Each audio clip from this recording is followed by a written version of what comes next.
Hai semuanya, bismillahirrahmanirrahim. Assalamualaikum warahmatullahi wabarakatuh. Terima kasih atas perhatian pada teman-teman semuanya. Mudah-mudahan ini di pertemuan ke-6 kita bisa menyerap poin pada materi dengan maksimal.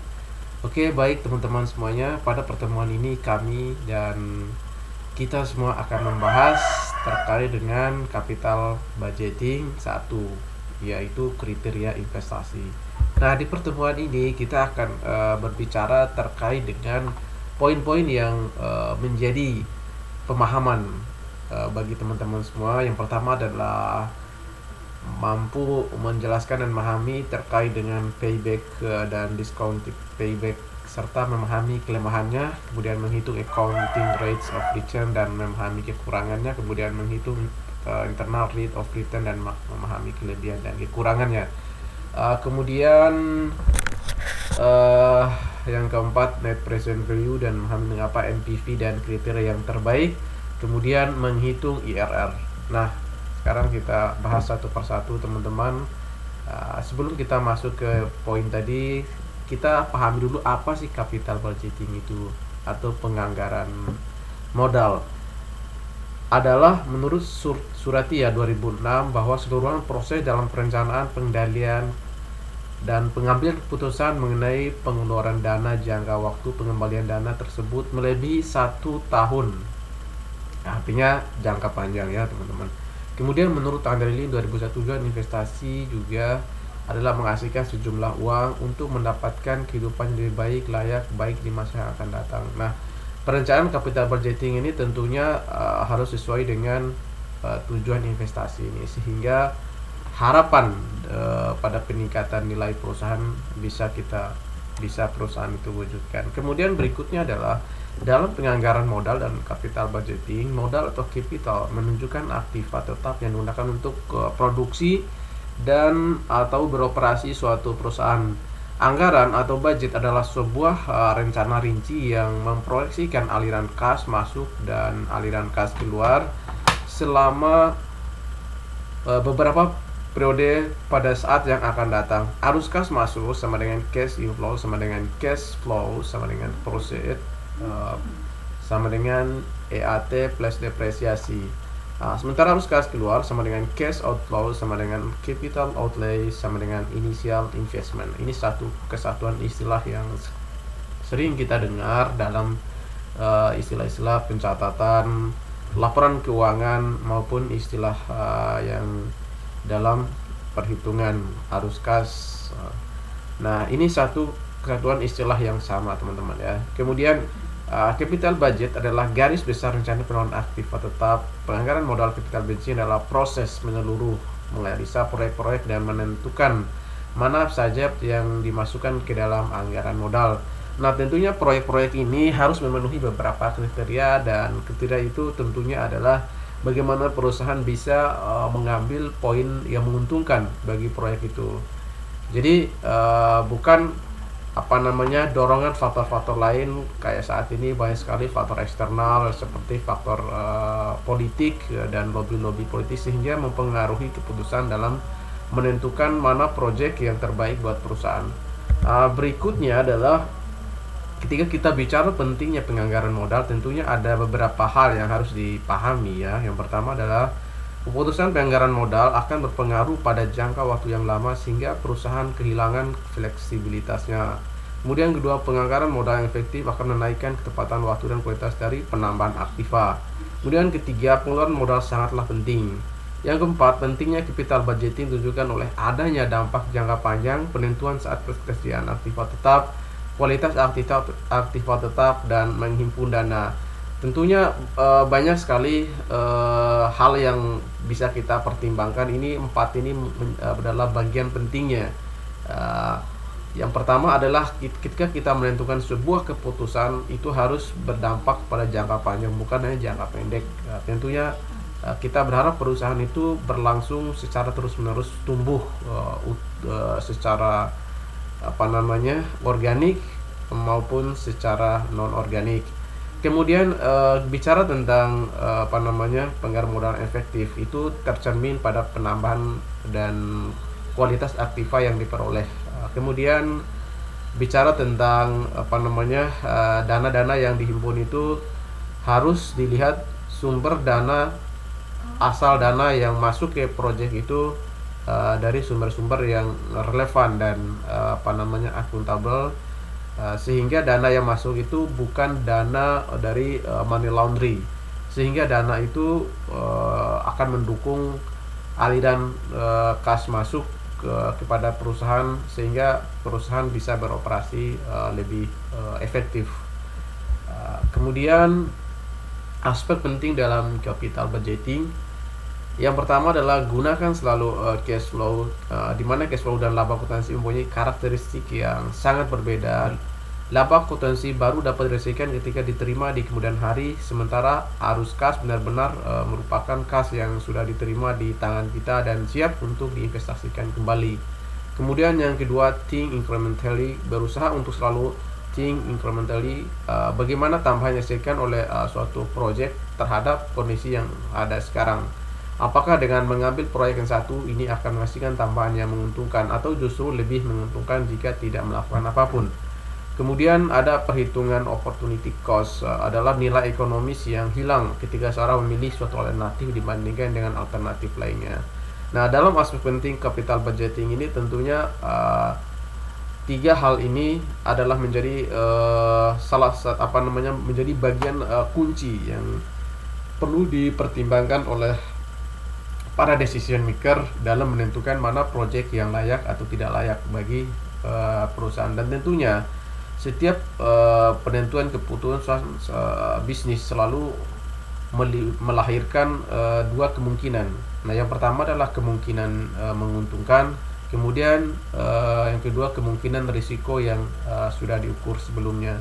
Nah, tentunya setiap manajemen atau di tingkat top level manajemen tentunya mengharapkan poin yang kedua, yaitu proyek yang menguntungkan. Begitu juga di poin yang keempat, di sini ada sunk cost atau tidak masuk perhitungan. Sunk cost sendiri adalah biaya yang sudah terjadi di masa lalu dan tidak akan muncul lagi dari suatu proyek atau investasi baru. Oleh karena itu menjadi tidak relevan untuk memperhitungkan sunk cost dalam suatu analisa capital budgeting, karena biayanya sudah terjadi, sementara keputusan investasi yang diambil baru akan terjadi di masa depan. Kemudian konsekuensi proyek, arahkan fokus Anda juga kepada implikasi yang dihasilkan dari keputusan proyek yang diambil. Tentunya adalah ketika kita sudah memilih keputusan proyek, tentunya ada biaya-biaya yang istilahnya yang sudah kita keluarkan, namun biaya itu tidak bisa kita ambil kembali karena sudah tertanam dalam proyek itu. Inilah yang dinamakan dengan sunk cost. Dan semua pihak yang terlibat dalam proyek tentunya sunk cost ini cenderung terjadi. Ya, misalkan saat ini kereta cepat Jakarta-Bandung, ada biaya analisa awal antara Jepang dengan China. Ketika Jepang mengeluarkan biaya yang sangat besar, dan imbasnya adalah pemerintah menentukan keputusan akhir dalam menggarap atau mengimplementasikan proyeknya adalah ke China, sehingga biaya yang dikeluarkan oleh Jepang itu adalah biaya yang besar dan sulit tidak akan kembali, dan ini menjadi kerugian bagi sisi Jepang. Kemudian berikutnya kita juga bicara tentang bagaimana klasifikasi proyek yang sesuai dalam suatu pengambilan keputusan bisnis. Yang pertama adalah ada replacement atau perawatan bisnis, mengganti peralatan yang rusak. Kemudian replacement, pengurangan biaya, mengganti peralatan yang sudah ketinggalan zaman sehingga mengurangi biaya. Ekspansi produk dan pasar yang sudah ada atau pengeluaran untuk meningkatkan output yang produk yang sudah ada atau menambahkan toko. Kemudian ekspansi ke produk atau pasar yang baru. Kemudian proyek keamanan data lingkungan, penelitian dan pengembangan, kontrak-kontrak jangka panjang, kontrak untuk menyediakan produk atau jasa pada customer tertentu, serta lain-lain, bangunan, kantor, tempat parkir, pesawat terbang, perusahaan. Nah, klasifikasi proyek ini tentunya adalah menjadi core dari suatu penentuan tender proyek.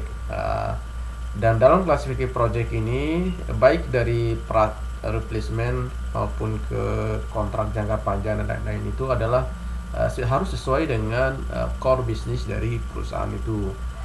Misalkan di sini kita bicara terkait dengan replacement, pengurangan biaya, dia mengganti peralatan yang sudah ketinggalan. Ini misalkan ada modernisasi peralatan atau robotisasi peralatan yang sebelumnya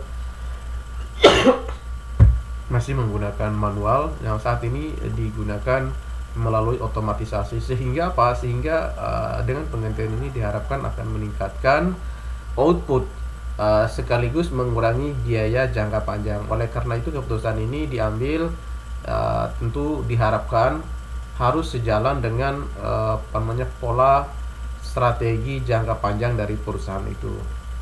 Kemudian yang berikutnya adalah ini suatu skema yang kita gambarkan dari tadi, bahwa dari penjelasan sebelumnya pertama ganti peralatan yang rusak dan sudah boros, kemudian ada ekspansi produk yang sudah ada, produk yang berbeda, growth, kemudian others. Nah, ini bangunkan tentang seperti pesawat. Nah, ini bagian dari sebuah dinamika dalam klasifikasi suatu proyek.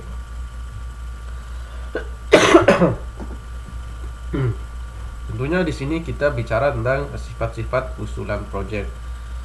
Bicara tentang sifat usulan proyek, kita juga perlu mengetahui di sini ada mutually exclusive project, yaitu proyek-proyek yang mempunyai kesempatan yang sama untuk dipilih karena fungsinya sama.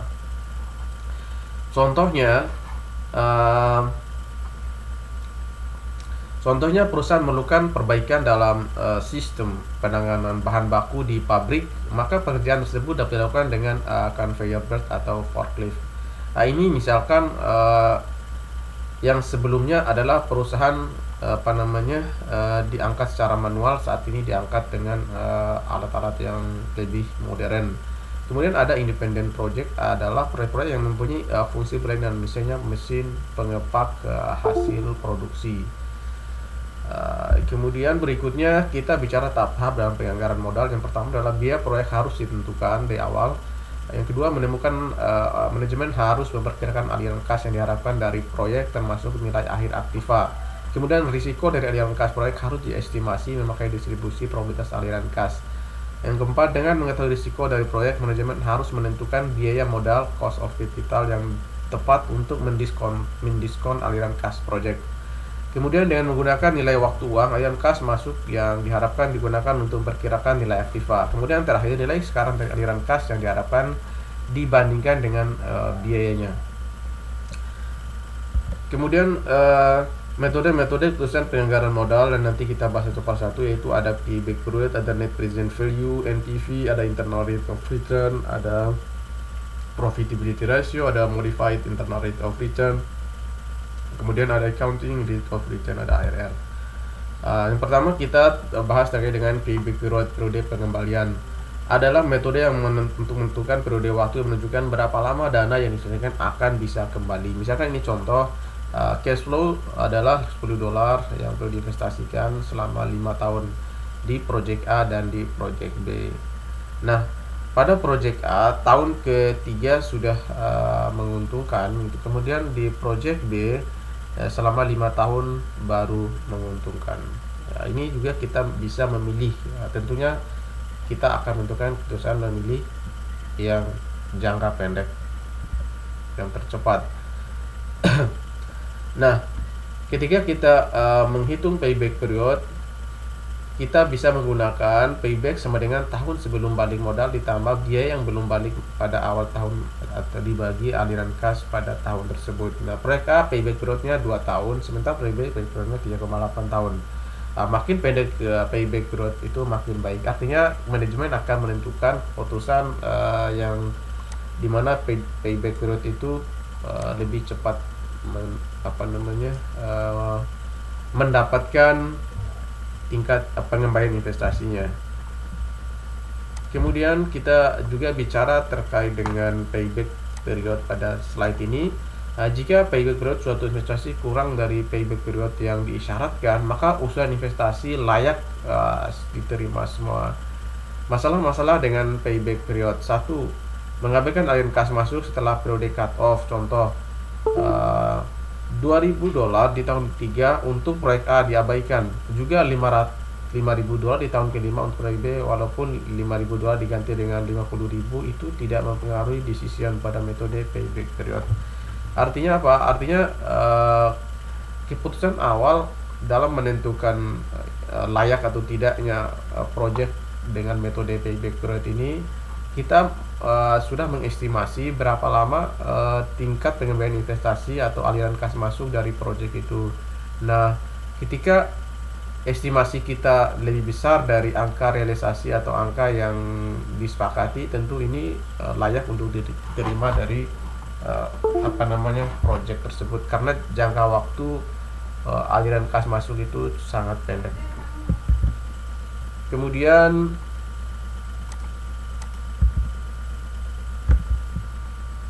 kita bicara terkait dengan metode payback tidak mempertimbangkan nilai waktu dari uang.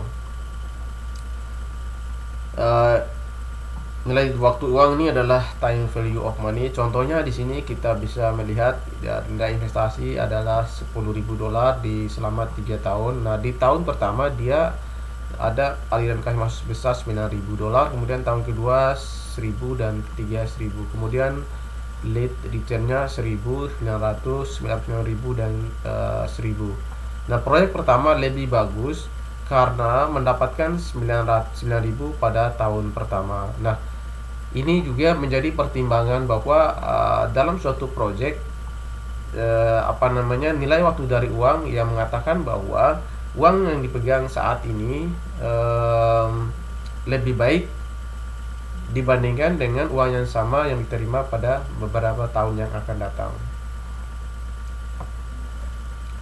Kemudian berikutnya kita juga bicara terkait dengan payback period. Satu contohnya adalah besarnya investasi untuk project sama dengan 200 juta, penerimaan setiap tahun sama dengan 50 juta, berapa tahun payback periodnya. Nah, dari hasil ini tinggal kita bagikan 200 juta dibagi 40 juta sama dengan 5 tahun. Kemudian kita juga beberapa seleksi atau kriteria dalam menentukan project dengan metode payback period. Jika hanya ada satu usulan project, pilih yang umurnya lebih kecil dari umur investasi.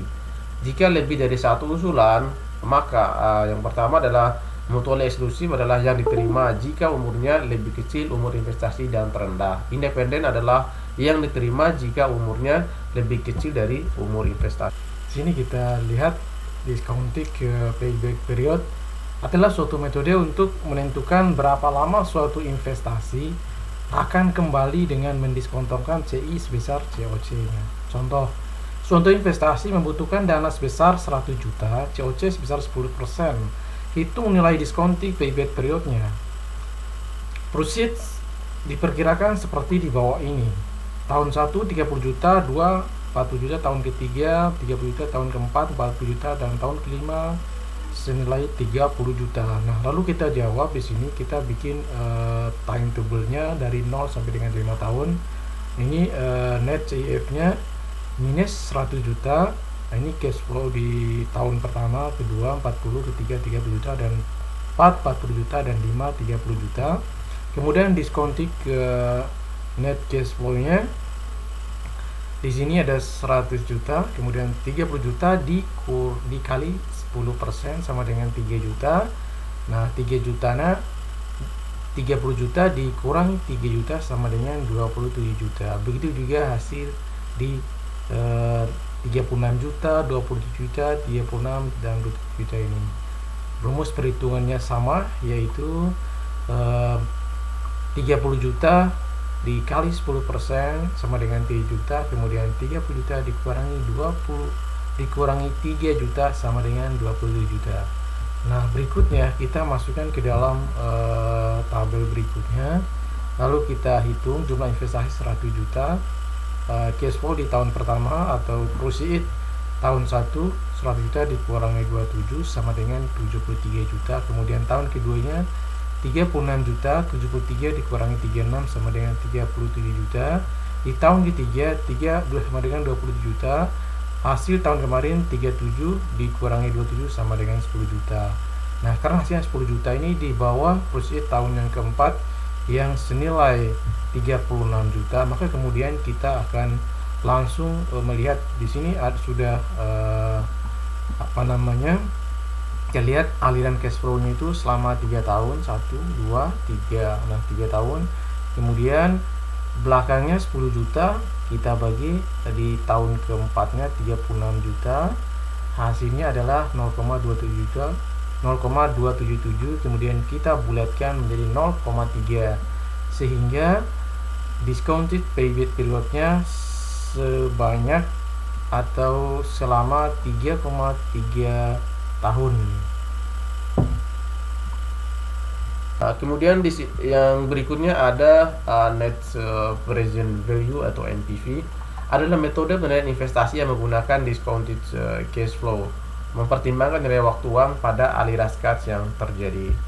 Maksudnya adalah di sini kita bisa melihat rumusnya net present value dikurangi present value of cash flow minus initial investment atau nilai investasi awalnya. Atau bisa juga kita pakai opportunity cost of capital dikurangi expected date of return given up by investing in a project.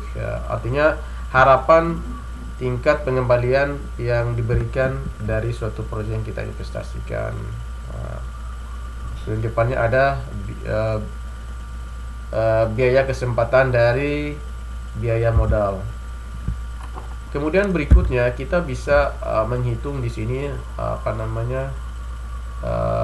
metode yang lain di net present value ini.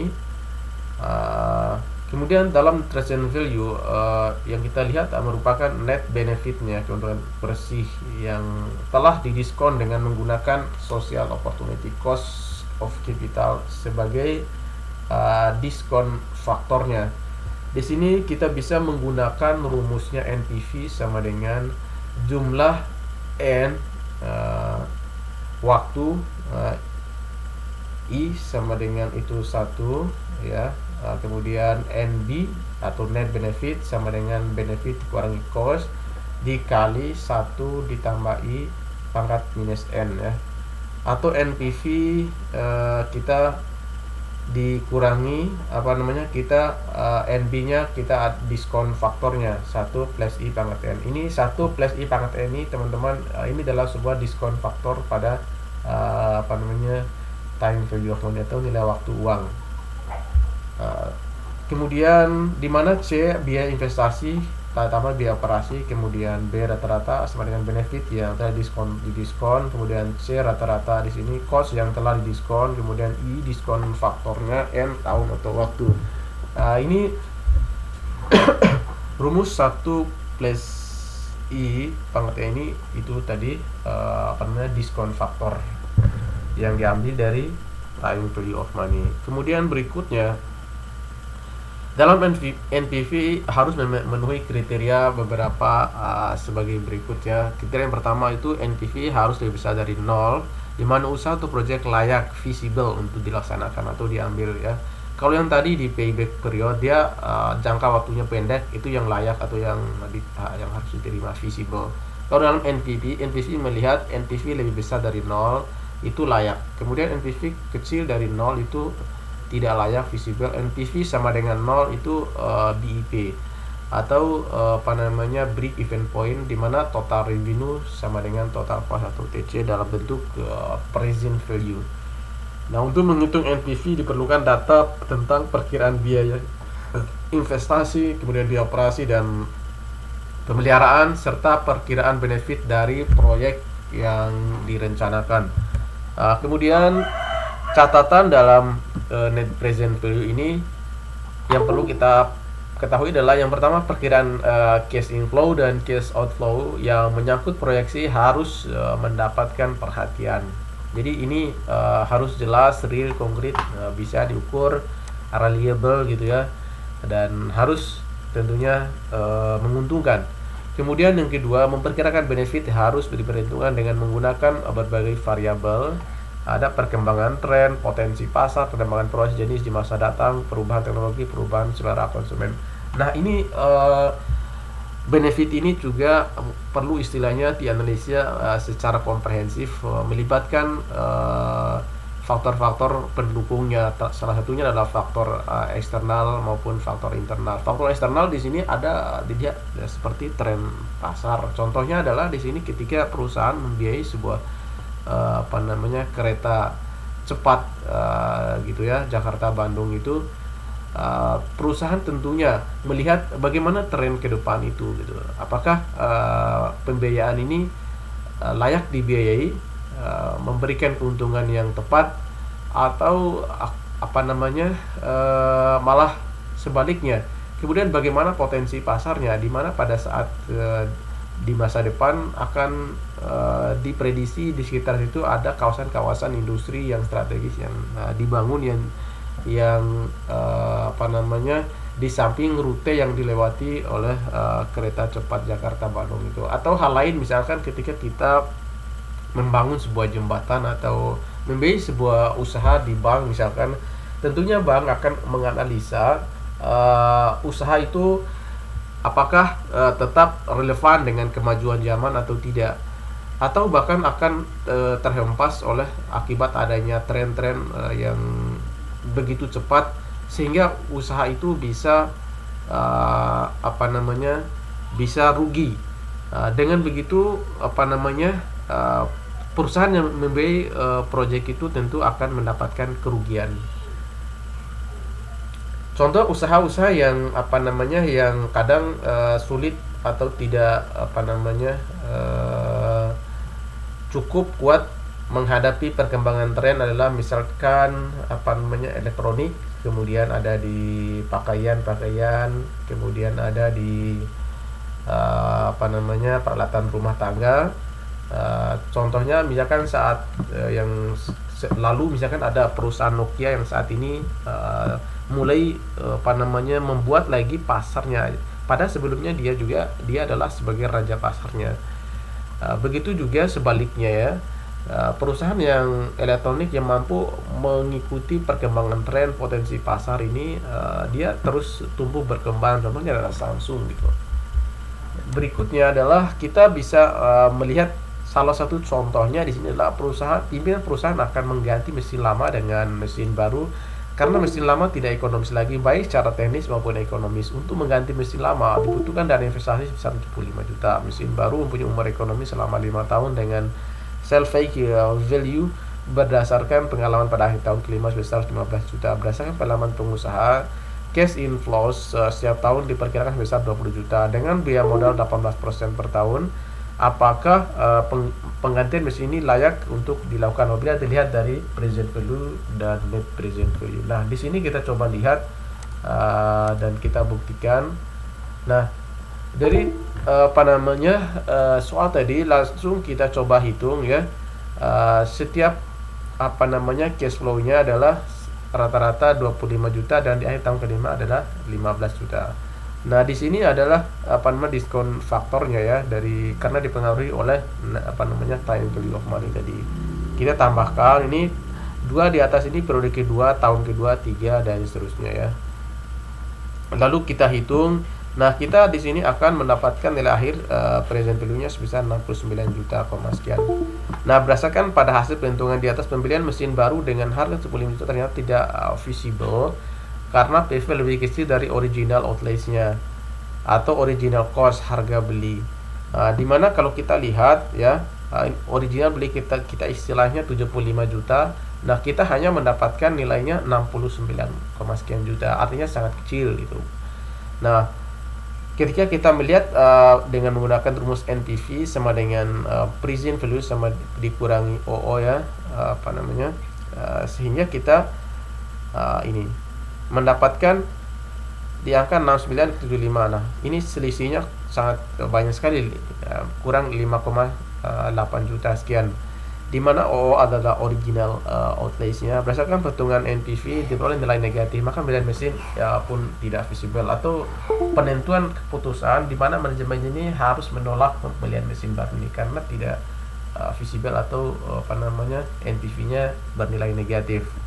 Kalau NPV bernilai sama dengan 0 pun itu BIP dan banyak pengusaha yang menghindarinya karena hanya banyak mengeluarkan waktu tapi tidak memberikan benefit bagi perusahaan. Kemudian berikutnya ada metode IRR, Internal Rate of Return, di mana IRR ini adalah tingkat diskon rate yang menyamakan nilai sekarang dari aliran kas yang akan terjadi PV inflows dengan nilai sekarang aliran kas keluar mula-mula, atau PV investment cost. PV inflows atau kas masuk sama dengan PV investment cost, atau internal rate of return dikurangi diskon rate dengan NPV sama dengan 0. Mencari IRR dilakukan dengan prosedur coba-coba atau trial and error. Jadi apabila present value terlalu rendah, maka kita merendahkan IRR-nya. Sebaliknya, apabila PV terlalu tinggi, kita meninggikan IRR-nya. Kriteria dalam internal rate of return yang pertama adalah proyek itu diterima jika suatu proyek mempunyai IRR lebih besar daripada biaya dana cost of fund atau cost of capital, maka proyek diterima. Kemudian ini berarti proyek menguntungkan karena ada kelebihan dana bagi shareholder setelah dana yang dihasilkan proyek digunakan untuk membayar modal. IRR, internal rate of return, dibandingkan dengan cost of fund atau hurdle rates. Berikutnya, perbandingan antara metode NPV dan IRR. Apabila ada suatu proyek yang independen, maka NPV dan IRR akan selalu memberikan rekomendasi yang sama untuk menerima atau menolak usulan proyek. Tapi bila ada proyek-proyek yang mutual eksklusif, NPV dan IRR tidak selalu memberikan rekomendasi yang sama. Ini disebabkan oleh dua kondisi. Yang pertama adalah ukuran proyek yang berbeda, satu lebih besar daripada yang lain. Yang kedua, perbedaan waktu aliran kas dari dua proyek berbeda. Suatu proyek aliran kasnya terjadi pada tahun-tahun awal, sementara yang proyek lain aliran kasnya terjadi pada tahun-tahun terakhir. Intinya, untuk proyek yang mutual eksklusif, pilih proyek dengan NPV yang tertinggi. Berikutnya, di dalam internal rate of return juga kita melihat suatu tingkat diskon rate yang menghasilkan NPV sama dengan 0 jika IRR lebih besar dari SOCC-nya, maka proyek dikatakan layak. Kemudian IRR sama dengan SOCC berarti proyek pada BEP, sementara IRR lebih kecil dari SOCC-nya dikatakan bahwa proyek tidak layak ya. Untuk menentukan biasanya nilai IRR harus dihitung dulu NPV 1, 2, dan 3 dengan trial and error, dengan coba-coba. Jika NPV 1 bernilai positif, maka diskon faktor kedua harus lebih besar dari SOCC dan sebaliknya. Dari percobaan tersebut, maka IRR berada pada nilai NPV positif dan NPV negatif, yaitu NPV sama dengan 0. Nah, dalam IRR kita menggunakan rumus di mana I interest sama dengan NPV 1 dibagi NPV 1 dikurang NPV 2 dikali I2 di dalam kurung dikali I2 dikurangi I1. Nah, ini contohnya kita melihat dari contoh di sini di mana IRR merupakan tingkat suku bunga yang menyamakan antara harga beli aset original outlays dengan present value. Jadi, untuk mendapatkan nilai PV, OO harus dicari dengan menggunakan dua tingkat bunga. Tingkat bunga I menghasilkan PV lebih kecil dari OO original outlays, dan tingkat bunga 2 menghasilkan PV lebih dari original outlays. PV 1 dengan DF 18%, kemudian menghasilkan 69 juta sekian. Kemudian PV2 dengan DF 14% adalah kita hitung 14%. Di sini kita lihat hasilnya sangat berbeda sekali ya, 76.452. Nah, artinya 76 juta sekian. Berdasarkan pada hasil perhitungan di atas, maka IRR sama dengan I1 dikali PV1 dikurangi 0 dikali I2 dikurangi 1 dibagi PV2 dikurangi PV1, maka kita akan menghasilkan IRR sebesar internal rate of return-nya adalah 14,79 atau diberatkan jadi 15%. Nah, IRR sama dengan 14,79 lebih kecil dari tingkat bunga yang berlaku DF. YI sama dengan YI 18%, berarti penggantian mesin artinya tidak layak ya. Jadi cukup simpel sekali di sini. Kemudian di berikutnya adalah profitability index PI. PI adalah rasio antara PV arus kas masuk dan PV arus kas keluar. Metode ini sering disebut juga benefit cost ratio, di mana PI sama dengan present value cash outlays dibagi PV cash outlays. Di sini PI jumlah CIF T ke T kemudian dibagi 1 plus K. K ini adalah biaya modal project atau cost of capital atau cost of fund ya.